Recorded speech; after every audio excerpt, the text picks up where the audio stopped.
linear mapping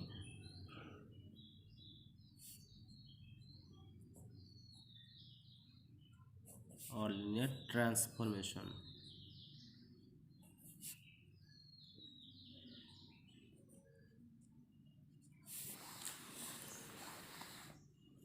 আমরা ধরলাম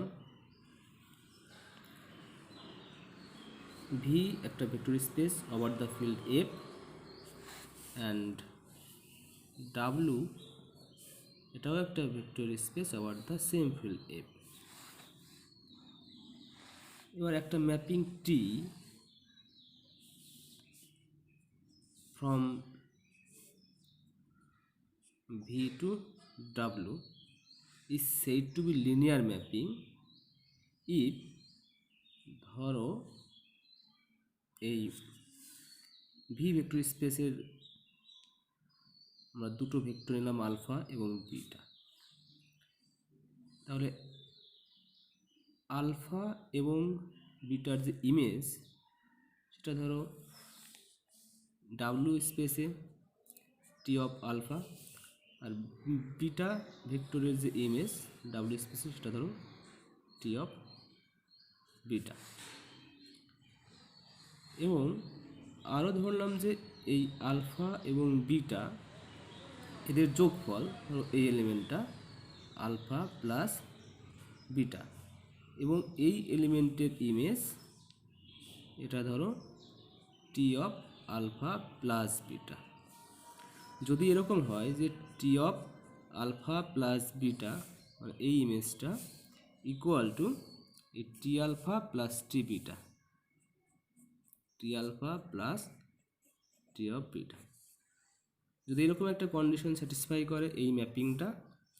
এবং আরেকটা কন্ডিশন হলো ধরো এই ফিল্ড এফ, ধরো এটা হচ্ছে ফিল্ড এফ, এর মধ্যে একটা এলিমেন্ট ধরো সি, এবং সি এবং আলফার মাল্টিপ্লিকেশন যে এলিমেন্ট সেটা ভি ভেক্টর স্পেসের একটা এলিমেন্ট সেটা ধরো সি আলফা, এটা ধরো সি আলফা, এবং এর ইমেজ এটা ধরো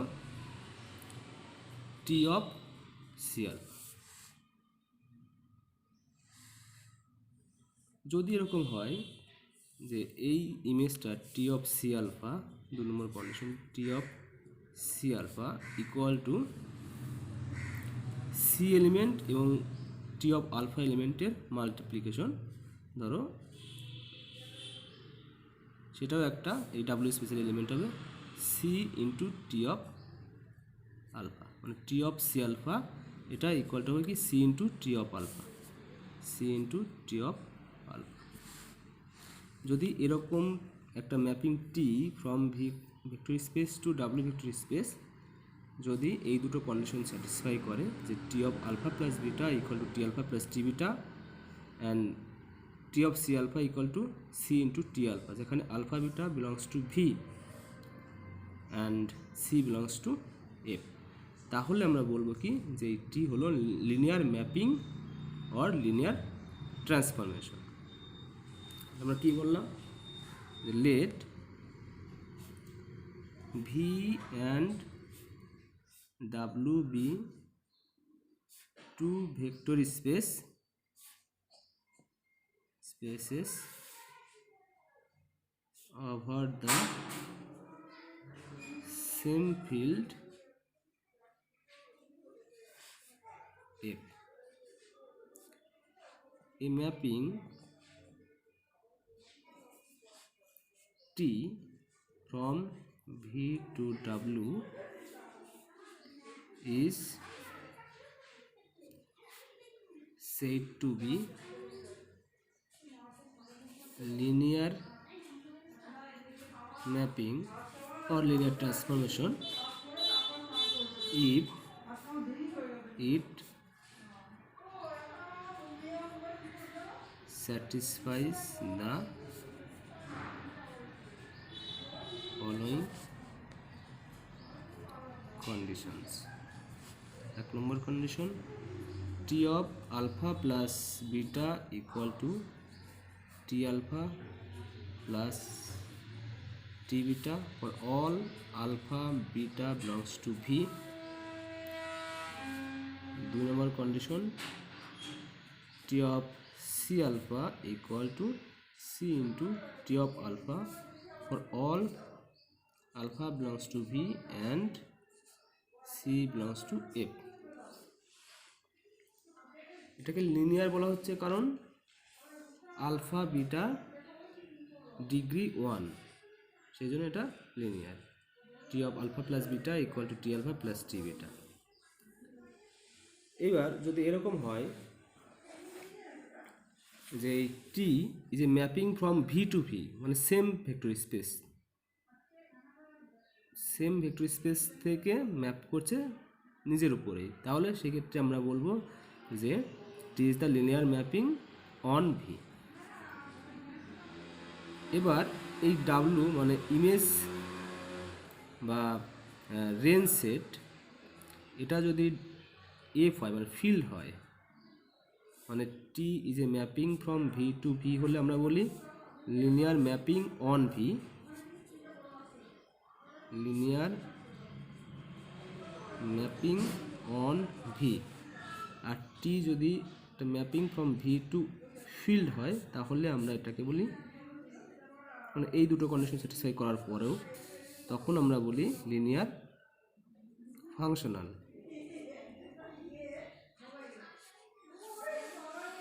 ওকে, এই হলো আমাদের লিনিয়ার ম্যাপিং। এক্সাম্পল যেমন ধরো একটা ম্যাপিং আমরা বলছি যে এটা একটা ভেক্টর স্পেস ভি, আর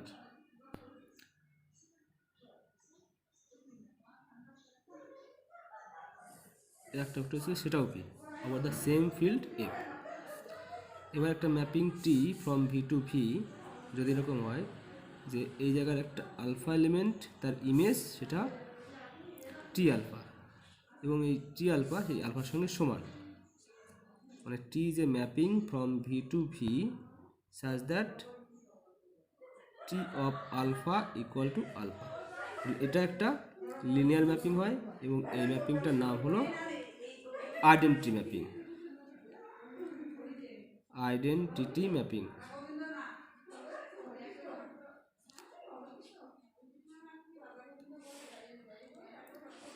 তারপর ধরো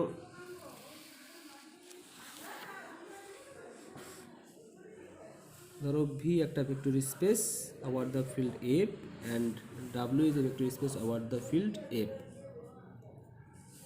এবার ধরো একটা mapping T from V to W এরকমভাবে ডিফাইন যে ধরো ভি ভেক্টর স্পেসের জিরো ভেক্টর হলো থিটা, এটা হচ্ছে জিরো ভেক্টর,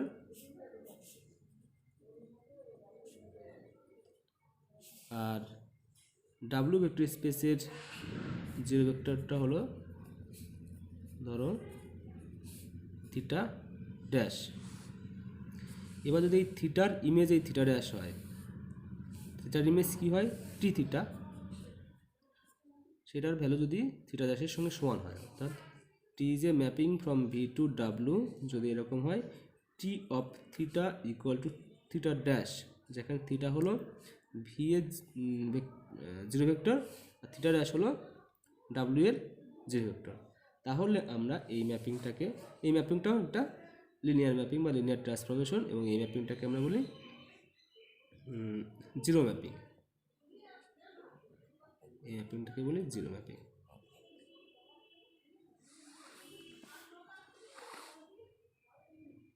এবার ধরো একটা ম্যাপিংয়ের এক্সাম্পল দিচ্ছি যে T is a mapping from R3 to R3।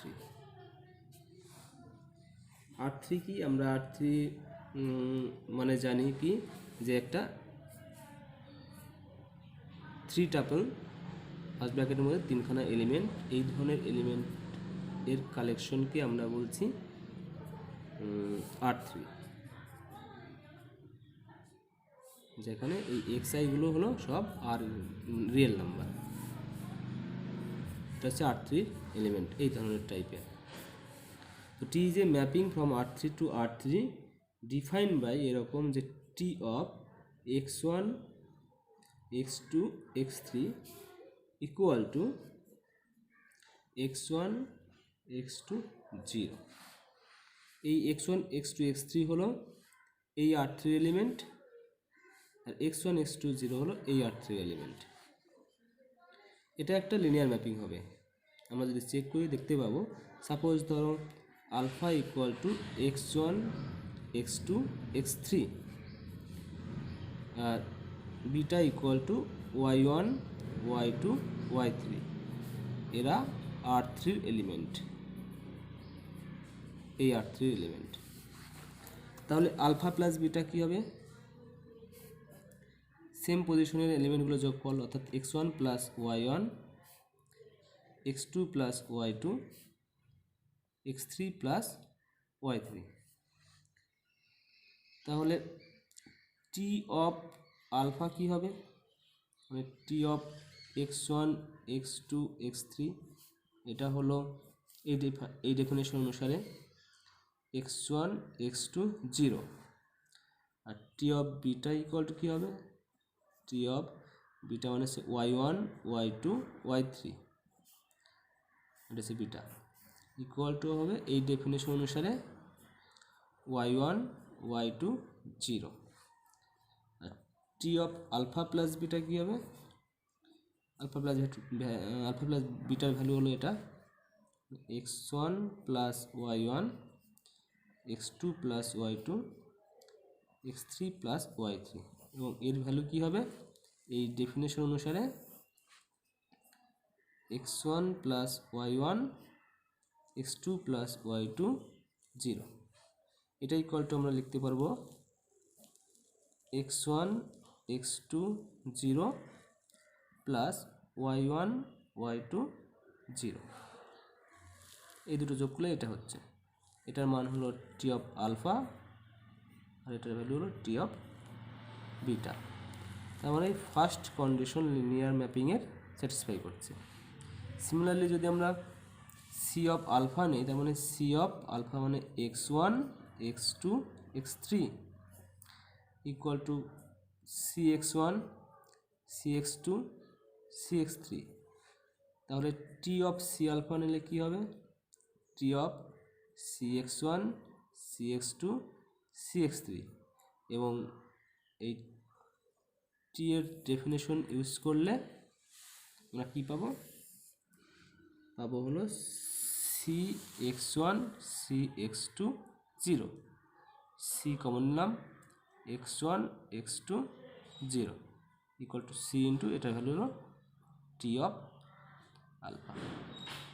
তার মানে লিনিয়ার ম্যাপিং হওয়ার যে দুটো কন্ডিশনই স্যাটিসফাই করছে। তাহলে এই যে আমরা ডেফিনেশনটা দিয়েছিলাম, টি যে mapping from R cube to R cube defined by T of x1 x2 x3 equal to x1 x2 0, এটা হলো একটা লিনিয়ার ম্যাপিং। এবার আমরা একটা এক্সাম্পল দিচ্ছি। ধরো টি যে mapping from R cube to R cube defined by T of x1 x2 x3 equal to x1 plus 1 x2 plus 1 x3 plus 1, এইভাবে ডেফিনেশনটা দিচ্ছি একটা ম্যাপিংয়ের। এটা লিনিয়ার ম্যাপিং কিনা আমরা চেক করব। ধরলাম যে alpha equal to x1 x2 x3 belongs to R Q, beta equal to ধরলাম y1 y2 y3, এটাও বিলংস টু r3। তাহলে আলফা প্লাস বিটা কী হবে? x1 plus y1 x2 plus y2 x3 plus y3। এবার যদি আমরা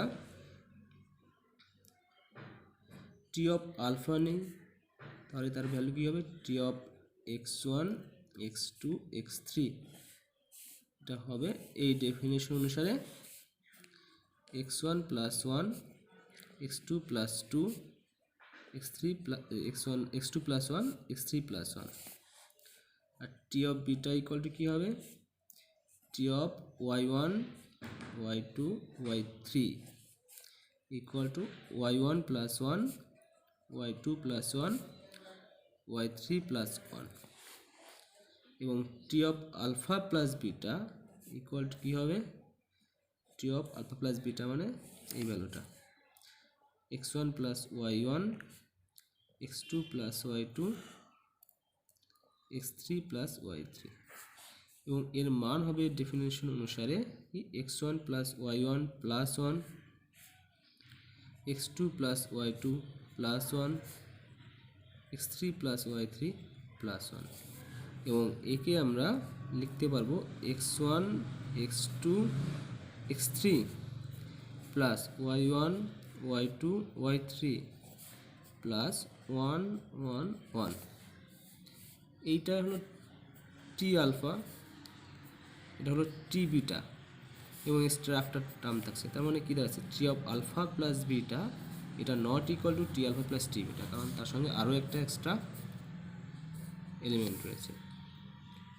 এই জন্য আমরা বলছি যে এই যে এক্সাম্পলটা দিলাম এটা লিনিয়ার ম্যাপিং নয়। এইবার আমরা একটা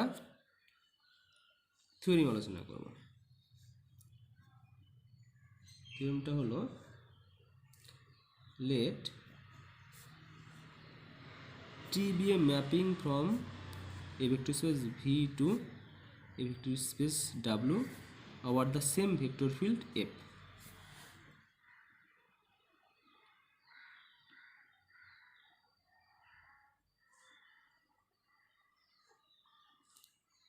তাহলে T of theta equal to theta dash হবে, যেখানে থিটা হলো ভি এর জিরো ভেক্টর আর থিটা ড্যাশ হলো ডাব্লিউ এর জিরো ভেক্টর। এটা হলো টি যে mapping from V to W, theta হলো ভি এর জিরো ভেক্টর আর থিটা ড্যাশ হলো ডাব্লিউ এর জিরো ভেক্টর। বলতে T of theta equal to theta dash হয়। এবং একটা প্রপার্টি হয় T of minus alpha equal to minus T alpha for all alpha belongs to V. Proof. এবার এই ভেক্টর স্পেসের মধ্যে আমরা কি জানি থিটা প্লাস থিটা দুটো জিরো ভেক্টর যোগ করলে জিরো ভেক্টরই হয়, থিটাই হয় ইন ভি। এবার এর উপর আমরা টি ম্যাপিং অ্যাপ্লাই করছি, T of theta plus theta equal to T theta. এবার যেহেতু টি লিনিয়ার ম্যাপিং তাহলে আমরা এখান থেকে লিখতে পারবো T theta plus T theta equal to T theta.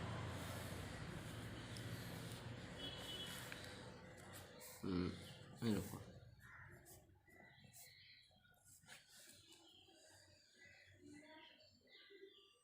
এবার আমরা দুদিকেই মাইনাস টি অফ থিটা এটা যোগ করছি।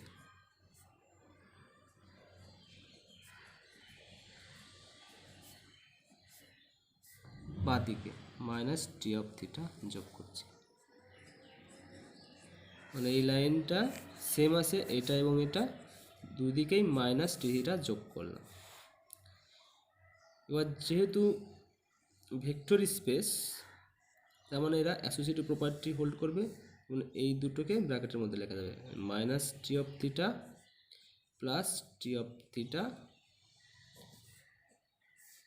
প্লাস এটা আলাদা, এটা হচ্ছে অ্যাসোসিয়েটিভ প্রপার্টি হোল্ড করছে বলে লেখা যায়। আর মাইনাস টি থিটা প্লাস টি থিটা একটা এলিমেন্ট এবং তার নেগেটিভ এলিমেন্ট কীভাবে, এবার টি থিটা মানে কি থিটার ইমেজ, থিটাগুলো হলো ভি এর এলিমেন্ট আর টি অফ থিটা হচ্ছে তার ইমেজ এবং তার ইমেজগুলো ডাব্লিউ এর এলিমেন্ট হবে। ডাব্লিউ এর একটা এলিমেন্ট এবং তার নেগেটিভ এলিমেন্ট কী হবে ডাব্লিউ এর জিরো এলিমেন্ট, এবং ডাব্লিউ এর জিরো এলিমেন্ট কি থিটা ড্যাশ, তার মানে এই দুটোর ভ্যালু হবে মাইনাস টি থিটা প্লাস টি থিটা, এটা হবে থিটা ড্যাশ।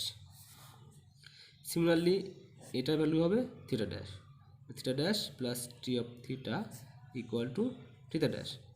এবার যেহেতু থিটা ড্যাশ জিরো এলিমেন্ট তাহলে এর সঙ্গে যাই যোগ করি না কেন এটাই হবে, তাহলে টি অফ থিটা ইকুয়াল টু এই থিটা ড্যাশ। এটা হচ্ছে ফার্স্ট প্রপার্টিটা 1 হলো। সিমিলারলি সেকেন্ড প্রপার্টিটা আমরা বলবো যে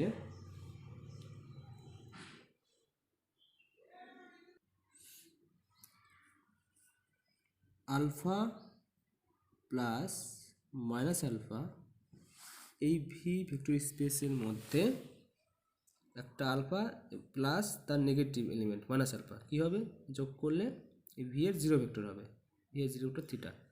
তার মানে আমরা বলতে পারছি alpha plus minus alpha equal to theta in V. এবার এর উপর টি অ্যাপ্লাই করলে T of alpha plus minus alpha equal to T of theta equal to, যেহেতু টি লিনিয়ার ম্যাপিং তাহলে একে আমরা লিখতে পারবো T of alpha plus T of minus alpha equal to T of theta equal to আমরা আগেই দেখলাম T of theta equal to লিখতে পারি থিটা ড্যাশ, যেখানে থিটা ড্যাশ হলো ডাব্লিউ এর জিরো ভেক্টর। এইবার T of alpha plus T of minus alpha equal to theta dash, আমরা কি করলাম দুদিকেই বাঁদিকে মাইনাস টি আলফা যোগ করলাম, মাইনাস টি আলফা যোগ করছি। এবং যেহেতু টি ভেক্টর স্পেস ডাব্লিউ এবং ভি দুটোই ভেক্টর স্পেস, তার মানে অ্যাসোসিয়েটিভ প্রপার্টি হোল্ড করবে, তাহলে এই দুটোকে আমরা ব্র্যাকেটে লিখতে পারবো minus T alpha plus T alpha plus T of minus alpha equal to এই থিটা ড্যাশ আর মাইনাস টি আলফা এদের যোগ করলে কী হবে, থিটা ড্যাশ জিরো ভেক্টর আর টি আলফা ডাব্লিউ এর একটা এলিমেন্ট, তার মানে জিরো ভেক্টরের সঙ্গে যোগ করলে এটা মাইনাস টি আলফাই হবে। সিমিলারলি এইটা কি হবে, টি অফ আলফা আর মাইনাস টি অফ আলফা দুটো একটা এলিমেন্ট এবং আর একটা এলিমেন্টের নেগেটিভ জিরো ভেক্টর হবে। টি অফ আলফা কি ডাব্লিউ এর এলিমেন্ট, ইমেজ যেহেতু টি অফ আলফা, তার মানে এটা হবে ডাব্লিউ এর zero element theta dash plus T of minus alpha equal to minus T of alpha, বা থিটা ড্যাশ জিরো এলিমেন্ট এর সাথে যোগ করলে এটাই হবে। This implies T of minus alpha equal to minus T alpha.